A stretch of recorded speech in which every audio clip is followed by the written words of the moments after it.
In the book, Jace Valerian dies a hero. He dies in the middle of a massive naval battle, fighting desperately to protect the ship that is carrying his little brothers to safety. It is a tragic, unavoidable casualty of war. But in the Season 3 premiere of House of the Dragon, he dies for a completely different reason. He dies because his stepsister could not control her dragon. Rhaena Targaryen crashes into the battle on a wild dragon, causes absolute chaos, and indirectly gets the heir to the Iron Throne killed. It should be the most explosive, devastating conflict of the entire series. It should rip the Black faction apart. But if you have been paying attention to how this show is written for the last 2 seasons, you already know what is going to happen next. Absolutely nothing. Today I want to talk about why this massive plotline is going to disappear. I want to look at what the show keeps doing instead of letting its characters face real consequences. And I want to explain why Rhaena is going to walk away from getting Rhaenyra's oldest son killed without facing any real punishment. First, we have to look at the setup, because the potential here is crazy. Rhaenyra Targaryen has now lost 2 sons to this war.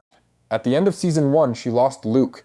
He was chased down and eaten by Vhagar. That moment broke her. We saw the look on her face in the final shot of the first season. It was the look of a mother who had nothing left to lose and was ready to burn the world down. The show spent all of Season 2 building on that grief. She is holding herself together by a thread. She is trying to be a queen, trying to be a leader, but the pain is always right there under the surface. Now, she has lost Jace, her firstborn, her heir, the son who stepped up to help her run the war. And the worst part is not just that he is dead. The worst part is how it happened. He was not killed by Aemond. He was not killed by Aegon. He was killed because of friendly fire. Rhaena showed up to the Battle of the Gullet riding Sheepstealer, a wild dragon she just claimed and has absolutely zero training with. She flew into a crowded, chaotic battle zone. The dragon panicked. It attacked indiscriminately. And because of that distraction and that chaos, Vermax ended up too low, Jace ended up in the water, and the Triarchy archers shot him full of arrows. Rhaena did not pull the bowstring, but the show makes it incredibly clear through the visual storytelling that her recklessness is the direct reason he died. So think about the position Rhaenyra is in when she finds this out. The person whose actions caused her second son's death is sleeping under her roof. She is part of her family. She sits at her war council. The moment Rhaenyra learns the truth about what happened at the Gullet, she has every reason in the world to want Rhaena dead. She is a grieving, angry mother who just had her heart ripped out again.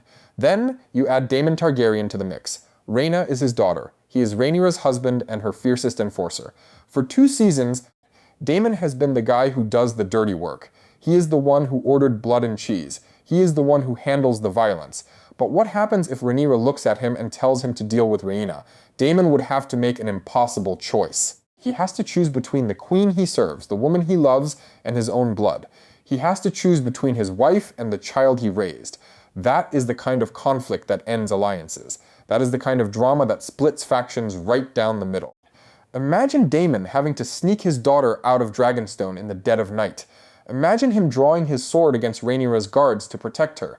Imagine Rhaenyra realizing that her husband will not back her up when she wants justice for her dead son.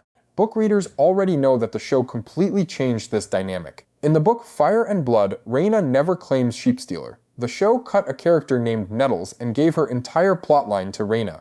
In the book, Nettles is a young commoner girl who tames Sheepstealer by bringing the dragon dead sheep every day. She becomes a dragon rider for the Blacks, she fights in the battles, and eventually she spends a lot of time with Daemon. They fly together. They fight together. As the war goes on in the book, Rhaenyra starts to lose her mind. She becomes paranoid. She feels betrayed by other people, and she decides that Nettles is a traitor too. She orders the girl to be executed. Daemon finds out, and instead of obeying his queen, he protects Nettles. He puts her on her dragon, tells her to fly away, and then he goes off to fight Aemond alone. It is a massive turning point in the story. It is the moment Rhaenyra and Daemon's relationship completely breaks. When the show cut Nettles and gave her dragon to Rhaena, fans wondered how they were going to handle that falling out.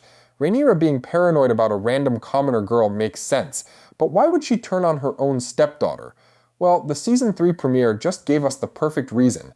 Jace's death. The show could easily use this disaster at the Gullet as the excuse for Rhaenyra to finally snap. It makes perfect sense. She finds out Rhaena caused Jace's death. She demands blood. Daemon steps in to protect his daughter.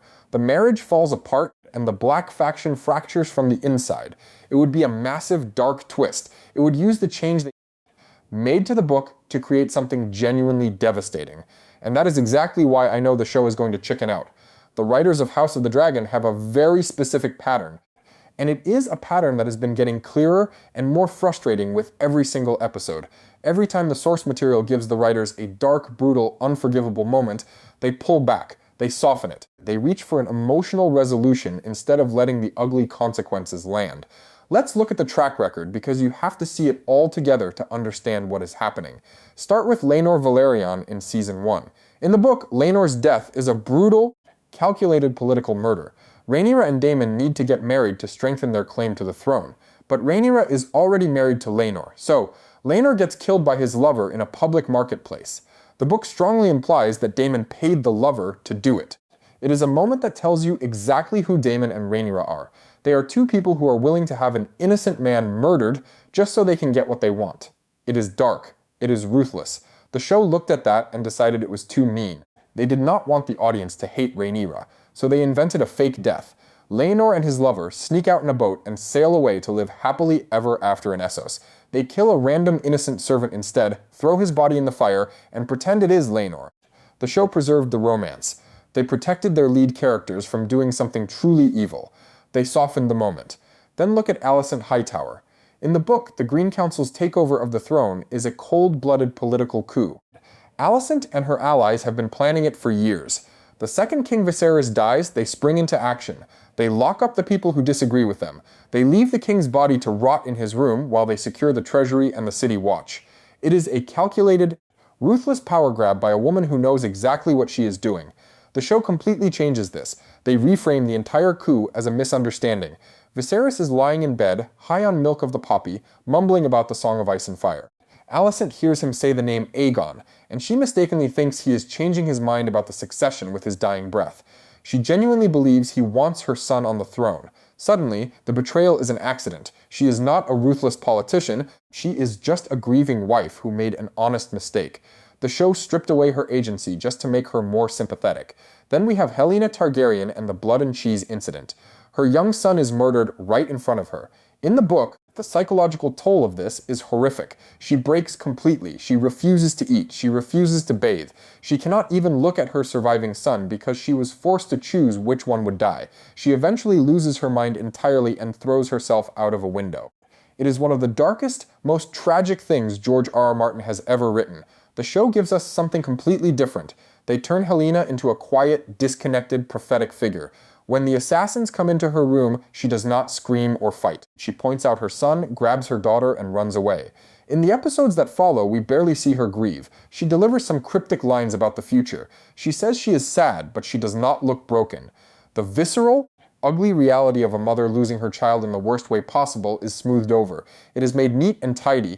Even the Dragon Seeds plotline in Season 2 follows this pattern. The red sewing is supposed to be horrifying.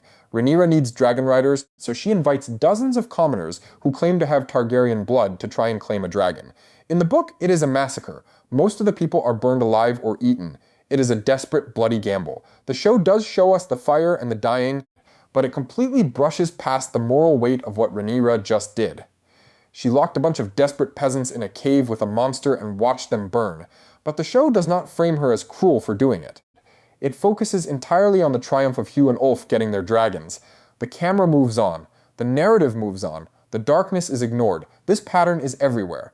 The show keeps taking the source material's hardest moments and finding a way to make them more palatable. None of these individual choices are completely unforgivable on their own. You can defend Laenor's survival as a nice gesture. You can defend the softer Alicent by saying it makes the story more tragic. You can say Helena's quiet grief is just a different interpretation of trauma. But when you zoom out and look at all of them together, you see the real problem. The writers are terrified of letting their main characters be unforgivable. They keep reaching for soft landings even when the story is screaming for a crash. And that is exactly what is going to happen with Rhaena and Jace. The setup is there, but the writers do not have the nerve to pull the trigger. So here is what I predict will happen over the next few episodes. Rhaenyra is probably not going to learn the full truth for a while. Baela was flying near the battle, but she is not going to run back and tattle on her sister. The Velaryon sailors might know what happened, but it was a confusing battle. There is plenty of blame to go around. The Triarchy ships were firing arrows. The wind was bad. Vermax flew too low. The show will offer up a dozen different excuses to blur the lines of who is really at fault. And while the truth is hidden, the show is going to give Rhaena a redemption arc. She is going to do something to prove her loyalty and her worth. Maybe the Greens attack, and she uses Sheepstealer to save Rhaenyra's youngest children, Aegon the Younger and Viserys. Maybe she flies into a different battle and saves Baela. Maybe she even saves Rhaenyra herself. The writers will engineer a situation where Rhaena does something so heroic that it becomes impossible for the audience, or Rhaenyra, to stay mad at her. By the time Rhaenyra finally finds out the truth about the gullet, the anger will be gone. The show will give us a private scene between the two of them. It will be quiet, the lighting will be soft, Rhaena will cry and apologize. Rhaenyra will look sad, but then she will soften. She will tell Rhaena that war is cruel, and that they cannot blame each other for the chaos of battle. She will probably say something about how the men in their family have caused enough destruction, and the women need to stick together. They will hug. Rhaena will be forgiven. The conflict will evaporate. And because of that, Daemon will never have to make a choice. He will never be forced to pick a side between his wife and his daughter. The show will not put him in that impossible position, because if he chose Rhaena, he would be abandoning Rhaenyra and breaking the main relationship of the show. If he chose Rhaenyra, he would be allowing his own daughter to be executed, which would make the audience hate him forever. The show refuses to let us hate its leads, so they will simply remove the conflict before he ever has to decide. The blacks will stay together, the drama will cool down, and one of the most explosive, high-stakes storylines this show has ever set up will just quietly vanish into thin air. Now, let me explain why this matters, because I know some people will say I am just being a negative book purist, or that I just want to see everyone suffer, but that is not it at all. The Dance of the Dragons is a tragedy. That is the entire point of this specific era of Targaryen history. It is not a heroic fantasy story where the good guys beat the bad guys. It is the story of a family that destroys itself because nobody is willing to step back from their own grief, pride, and anger. People do terrible things to each other. Innocent people die. Relationships are shattered beyond repair. Children pay for the sins of their parents. The darkness in this story is not optional. The darkness is the point. When you soften that darkness, you do not get a better story. You get a smaller story. You get a war where nobody is allowed to do anything truly bad. You get a civil war where every major conflict between the main characters ends in a heartfelt conversation and a hug. You get a show where the leads stay sympathetic no matter how many people die around them. That is not the Dance of the Dragons. This situation with Rhaena and Jace is the perfect moment for the show to finally commit. It is the perfect moment to let a character do something that cannot be taken back. It is the moment to let the consequences land right where they were always supposed to land. It is the moment to make us feel the actual crushing weight of what this war costs these people. If the show pulls its punch here, it confirms everything people have been suspecting for 2.5 seasons. The writers do not have the courage to tell the story George R.R. Martin wrote. They will always find a way to make sure their favorite characters are okay. That might be fine for a different kind of show. It is not fine for this one. Pretending that anyone walks out of this war with their hands clean and their morals intact completely misses the reason this story exists in the first place. I want to be fair. There is a version of reality where I am completely wrong about all of this. Maybe the show is actually setting up something massive. Maybe they are going to use Jace's death to push Rhaenyra over the edge. Maybe she really is going to spiral, demand justice, and turn on her stepdaughter. Maybe Daemon will be backed into a corner, draw his sword, and break the Black faction in half. Maybe the writers looked at this setup and said, yes, this is the moment we stop holding back. This is the moment things get ugly. I genuinely hope that is what happens. I hope the show surprises me. I hope I am completely wrong. But based on everything I have seen from House of the Dragon across 2.5 seasons, I just do not believe it. The pattern is too consistent. The writers have shown us over and over again what they do when they have a hard decision in front of them. They choose the softer version, they choose the misunderstanding, they choose the fake death, they choose the quiet grief instead of the screaming madness. So this is what I expect. The storyline that should have defined the entire season is going to amount to nothing. We will get a few tense scenes, we will get a tearful confession, we will get a hug of forgiveness, and then the show will move on to the next plotline like nothing ever happened. Rhaena Targaryen got Jace Velaryon killed, and based on everything this show has taught us, nothing is going to happen